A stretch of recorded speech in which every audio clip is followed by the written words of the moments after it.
보상심리라는 것에 대해서 한 번씩 들어보셨죠? 이 보상심리가 우리 암 환자들한테도 상당히 작용을 많이 하고 생각보다 크게 작용을 합니다.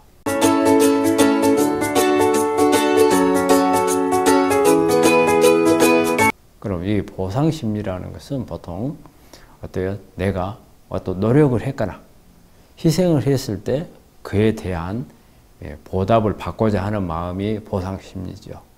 근데 이제 우리 암 환자들한테 이런 보상심리가 나오는데, 제가 이렇게 암 환자분들하고 이렇게 상담을 하다 보면은 우리 환자분들이 맨 처음에 암이라는 진단을 받았을 때 상당히 충격적으로 받아들이죠. 제일 먼저 무슨 생각을 해요? 죽음이라는 생각을 하잖아요. 그러다가 이제 시간이 지나면은 이제 분노를 하게 돼요. 즉 뭐냐?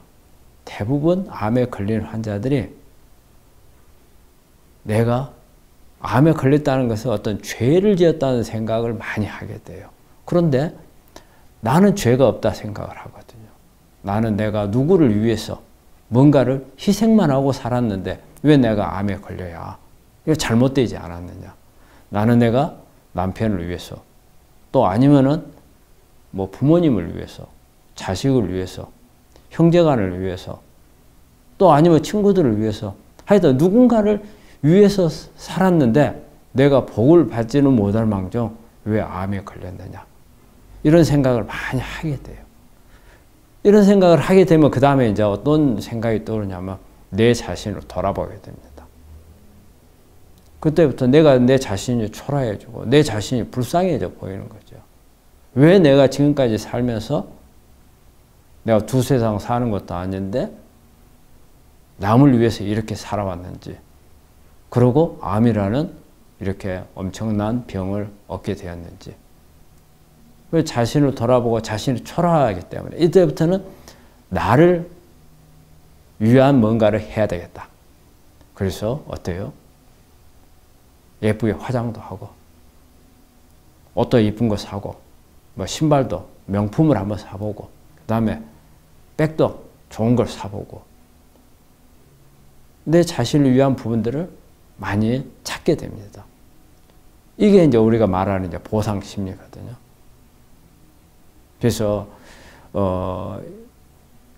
이런 보상 심리가 작용을 하고 또 그러기에 앞서서 한번 이걸 생각을 한번 해볼게요. 우리 암 환자들이 이렇게 이타주의, 남을 위해서 했을 때 왜 내가 암에 잘 걸리는가?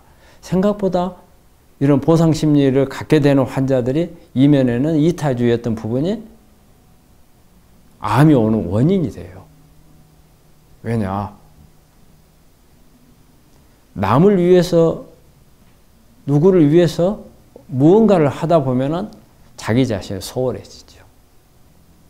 소홀해지는데 사람이란 게 다 욕구가 있고 욕망이 있거든요. 내가 남을 위해서 하다 보면 내 욕구하고 욕망은 억제를 해야 돼요. 어때요? 한쪽에다 치우쳐 놔야죠. 근데 치우쳐 놓으면서 예를 들어가지고 내가 뭔가를 하나 먹고 싶은데 누가 자식이 옆에 와가지고 달라고 그래요. 주어요. 근데 나는 죽어 나면 나는 안 먹고 싶나요? 먹고 싶죠. 근데 못 먹어요. 이런 부분은 나한테 스트레스가 돼요. 그래서 이런 스트레스가 뭐 잠깐 있으면 뭐 그 상관이 없는데 오랜 세월 동안 지속이 돼요.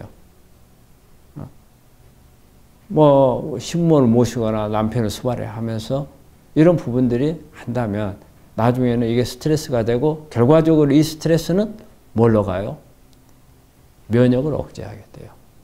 그러니까 면역이 억제가 되면 우리가 어느 불식간에 생겼던 암세포가 있다면 이 세포가 성장을 하게 되고 면역이 떨어져 있기 때문에 이 암세포를 못 찾고 못 잡죠.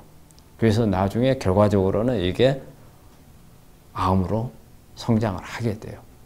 그래서 우리가 그 환자들을 상담하면서 이런 부분을 해요. 스트레스에 관해서 물어봐요. 그런데 그 중에서도 6개월에서 18개월 사이의 스트레스를 꼭 물어봐요. 그럴 때 어떤 암에 영향을 줄 수 있는 스트레스가 있었나. 근데 대부분 환자들 중에서 그 동안에 스트레스 있는 경우가 많아요. 그렇다면 이 스트레스가 대부분 보면은 이타주의하고 관련되어 있는 스트레스가 많더라. 또 그 외에 다른 스트레스 있을 수는 있죠. 그래서 이런 부분이 영향을 주고 또 보상심리가 작용을 하고, 근데 제가 여기서 말씀드리면 이 보상심리는 나쁜 의미로 말하는 게 아니고 좋은 의미입니다. 이 보상심리가 나와야 됩니다. 그래야 그 스트레스로부터 벗어나서, 그 스트레스가 벗어나면 면역이 올라오기 시작을 하죠. 그래서 암과 싸울 수 있는 힘을 기르는 거거든요. 그래서 보상심리가 나오는 것은 저는 항상 긍정적이라고 생각합니다. 그런데 이 보상심리마저 나오지 않는 환자들이 종종 있어요. 제가 보는 케이스 중에서는 한 50대 되는 위암 환자였거든요. 그 환자가 4기예요. 그래서 통증도 많이 나오고 음식도 잘 못 먹고 그런 상태가 되었는데, 이 환자한테 뭔가 치료를 권하면은 항상 환자가 하는 이야기가 저는 돈이 없어요. 치료할 돈이 없어요. 그래서 정말로 돈이 없다 생각을 하고 참 안타까워했던 환자예요. 그런데 어느 날 다른 환자하고 이렇게 상담을 하다가 그 환자 이야기가 나와서 이야기를 하는데, 이 다른 환자 이야기가 그 환자 상당히 재력이 있다는 거예요. 그런데 뭐 옷 입는 거라든지, 그 다음에 직접적으로 뭐 경제에 대해서 이야기를 하는 거라든지 이런 부분은 정말 힘든 것처럼 이야기를 했는데 주위에서는 재력이 있다는 거예요. 그래서 제가 어느 하루는 그 환자를 한번 다시 불러가지고 이야기를 좀 나눠본 적이 있어요. 그래서 누가 이러이러하다는데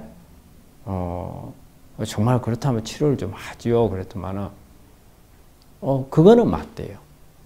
그럼 뭐 저는 집도 있고 그 다음에 보험에서 돈도 나온대요.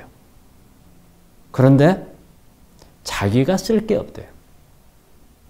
집은 아들한테 물려줘야 되고, 보험 나온 것은 자식 생활비 대줘야 되고, 그런데 내가 쓸 돈이 어디가 있느냐. 그래서 나는 거짓말을 한 게 아니고 나는 정말 없다. 이렇게 표현을 해요.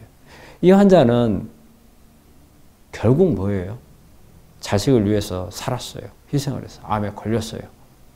그렇지만 끝까지 자기 자신을 위한 것은 찾지를 못한 거예요.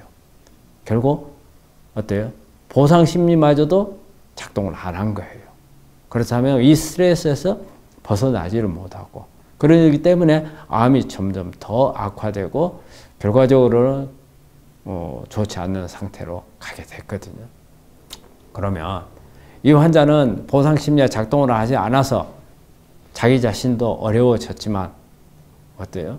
자식들을 위해서 뭔가를 했다고 생각하는데 자식들은 어떻게 했어요? 오히려 마음이 아프겠죠.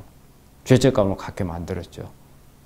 결과적으로는 본인 몸도 나빠지고 자식들한테도 별로 그렇게 좋은 부분을 남기지를 못하고. 그래서 저희가 한번 그 자식을 불러서 한번 물어봤어요. 근데 자식들이 아무리 본인을 위해서 하라고 해도 하지 않는다고 자식들도 안타까워 하더라고요.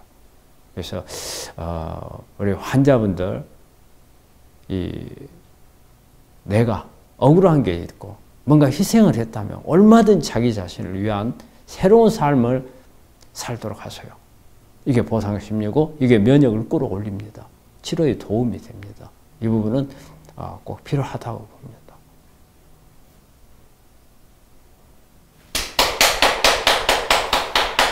괜찮았어요? 소리까지 들어가는.